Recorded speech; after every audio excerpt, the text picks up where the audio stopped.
We are honored today to welcome Dr. Michael Osterholm to provide insight for the decisions we must make.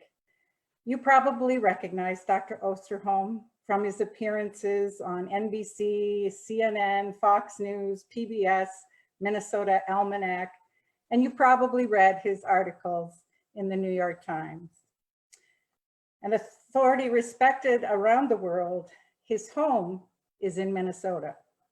He's the McKnight Presidential Endowed Chair in Public Health at the University of Minnesota and the director of its Center for Infectious Disease Research and Policy. So we've expected more influenza pandemics. We actually had one in 2009, which was a relatively mild one, a new strain that emerged. It emerged in late March, early April, H1N1 in Mexico. Spread through North America, and that early spring peak went away for reasons we have no idea why. And then it came back in early September with the big peak in October, and then went away on its own again, and then eventually became a seasonal flu virus. So when this coronavirus first emerged in Wuhan, China, at the time there was a sense, well, this is not going to cause a pandemic. There are other coronaviruses that occurred called SARS and MERS, where in both of those illnesses, very serious, by the way, but the people were not really that infectious until about the 5th or 6th day of illness. Once we understood that, and we were able to eliminate the animal reservoir in the case of SARS in the Guangdong province markets, we could stop it, and we did. We literally stopped SARS in about 6 months, and it disappeared. MERS is a bit of a different situation. That is a virus associated with camels on the Arabian Peninsula, where there's 1.7 million camels on that peninsula. Where they're infected with this, they don't get seriously ill, and they occasionally transmit to humans. And we keep seeing MERS cases occur there, this Middle Eastern Respiratory Syndrome. But again, like SARS, you're not infectious till about the 5th or 6th day. And at that point, you can get people isolated, identify the contacts, follow up, and we can handle it quite well.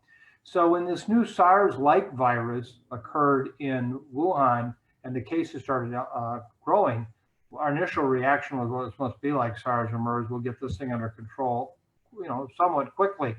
Well, within a matter of a week to 10 days, some of us who are quite involved in analyzing the data realized this was not SARS or MERS. This was acting very much like a flu virus. And in fact, we hypothesized in even the earliest days that probably a lot of the transmission occurred in people before they were sick, or before if they did get sick in the earliest days of their illness. Some people likely didn't get sick at all. And that was why on January 20th, our center actually put out a document saying this would be a worldwide pandemic. There was no way we're going to contain this in China, that it was going to spread around the world. The first week of February, we laid out a scenario where because of the time from when you get exposed to you get sick is about 5 days, which is about twice the length of influenza. And you transmit on average to at least 2 people. If you think about it, you have 1 person on day 1, you have 2 people on day 5, 4 people on day 10, you get the numbers, and you go 2, 4, 8, 16, 32, and we figured it would take literally about a month before the world would recognize that this was spreading through the world. Well, the end of February, early March, we realized what was happening, and away it went. Since that time, we have seen outbreaks throughout the world and what's happening. So what's going to happen with this? Where is it going to go? Well, first of all, we know that those highest at risk of having serious illness are those who are older, over age 65 typically, those who have underlying health conditions, heart disease, renal disease, those who have had blood cancers or certain kind of lung cancers, and unfortunately for our country, also those who are obese. And even on the younger age groups, we're seeing right now a major increased occurrence of serious illnesses and intensive care medicine. What you're seeing right now is, in fact, the earliest stages of this pandemic, meaning that what it's going to do is likely unfold for months to come. We estimate that about 5 to 15% of the U.S. population has been infected to date. That number will not slow down in any way, shape, or form, short of us shutting down until it gets to 60 or 70%. That's what we know in what we call herd immunity, when there's enough infected people who recover who have immunity, which at this point, we don't know that that's absolutely certain, but we believe it to be, at least in the short term, where they're immune. And then when those people are immune, they're like rods in the virus reaction, they slow it down. But even then, it will continue to transmit. Now, the only other way to get to that 60 or 70% other than natural infection, some people getting severely ill and dying, is a vaccine. And you're going to hear a lot about vaccines coming up. I'll just be really frank and honest with you. We don't know if we can get a vaccine. The reason is I think that this could be very difficult. I surely think that anyone who talks about a January timeline of having a vaccine means that we can actually have one that could possibly be available, but to manufacture millions to billions of doses, to distribute them, et cetera, is going to take months. And this, of course, we're living on virus time right now, not human time. And so I think what's going to happen over the course of the next months is the virus will continue to do what it does. Now, in terms of what might happen with these cases going forward, I would just say right now, we just put out a document last week that's received a fair amount of attention from our center. We lay out 3 scenarios, basically, to get us from 5 to 15% to that 60 to 70% level. One is it will look like an influenza pandemic, where this set of cases we see will start to level off. People will become very excited about the fact that we've won. It'll be quiet potentially for several months, and then all hell will break loose. And we could have a major peak that could far dwarf anything we've seen. If you tell that to the people in New York, they can't believe that because they've already been through so much, but that's the case. We estimate in New York, we're no higher than 15% positive in that entire metropolitan area, which means they have a long ways to go to get to 60 to 70%. The second possibility is that it could be one where we just see a lot of what I call foothill bumps, where it'll flare up here, it'll flare up there, it'll flare up here, and it will keep trying to tamp it down with our distancing and so forth. But in fact, it will just keep going till it gets to 60, 70%. Or we may just see, I don't think this is the case, a slow burn, where we just keep seeing case after day after day after day. And then eventually it will get to that 60, 70% level. If you ask me which one of those scenarios, I couldn't tell you. I just know, like gravity works for physical items, viral gravity works for this virus. It will keep working to find people. Countries that are reported have had this under control. So with that, Bishop, I'm happy to end it and take questions however you'd like to go with it.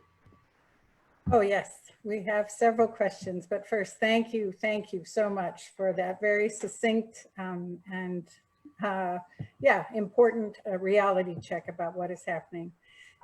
Okay, most of us serve in congregations where we have members with lots of opinions.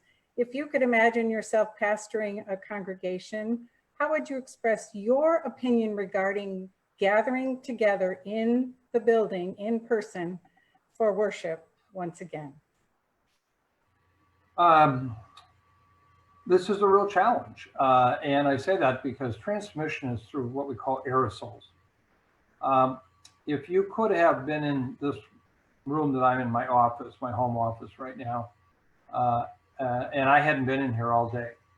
I have been since 4 this morning, but if I hadn't been, just in the time I was talking to you, if I could use a glow light to show you what this room would look like, it would be full of particles, just from me talking.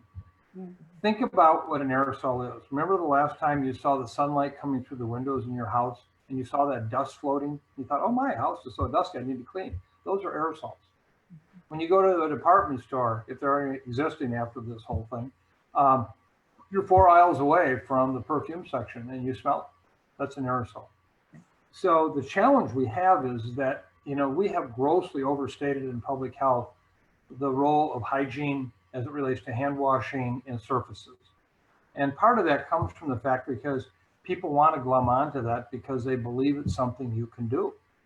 But if you look at the scientific data, it's breathing the air.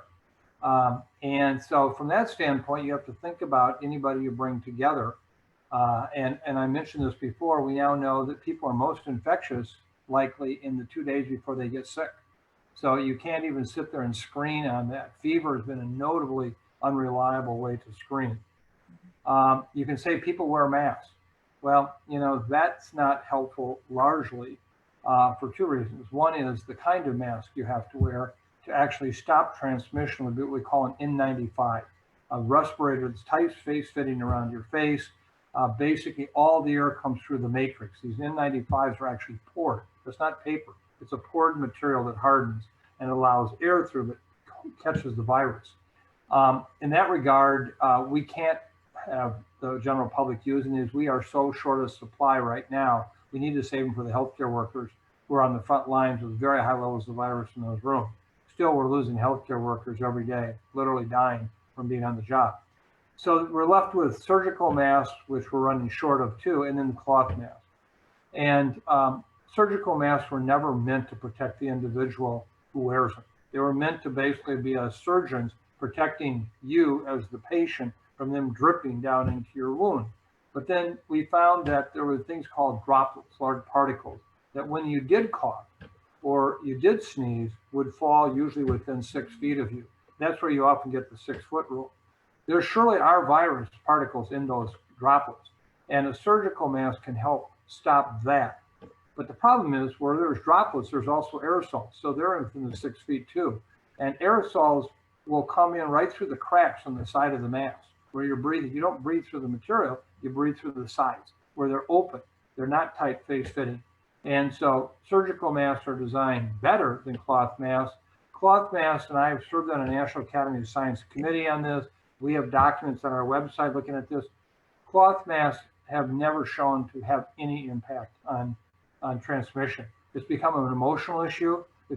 I get more hate mail literally because I won't endorse cloth masks as a way to stop transmission. And the reason I don't is because we also have evidence that people who wear cloth masks think they're now protected and they don't do the social or physical distancing they should do. And so it is counterintuitive, but they may actually hurt you by having that because, again, it comes in the air. The original thought was when the CDC recommended them, which actually came from a White House initiative, was that, well, if you're asymptomatic, meaning no symptoms, and you're going to be out and about, at least that'll help keeping you from spreading it to others. And if you're coughing, it will. But remember, you're not supposed to be out if you're coughing.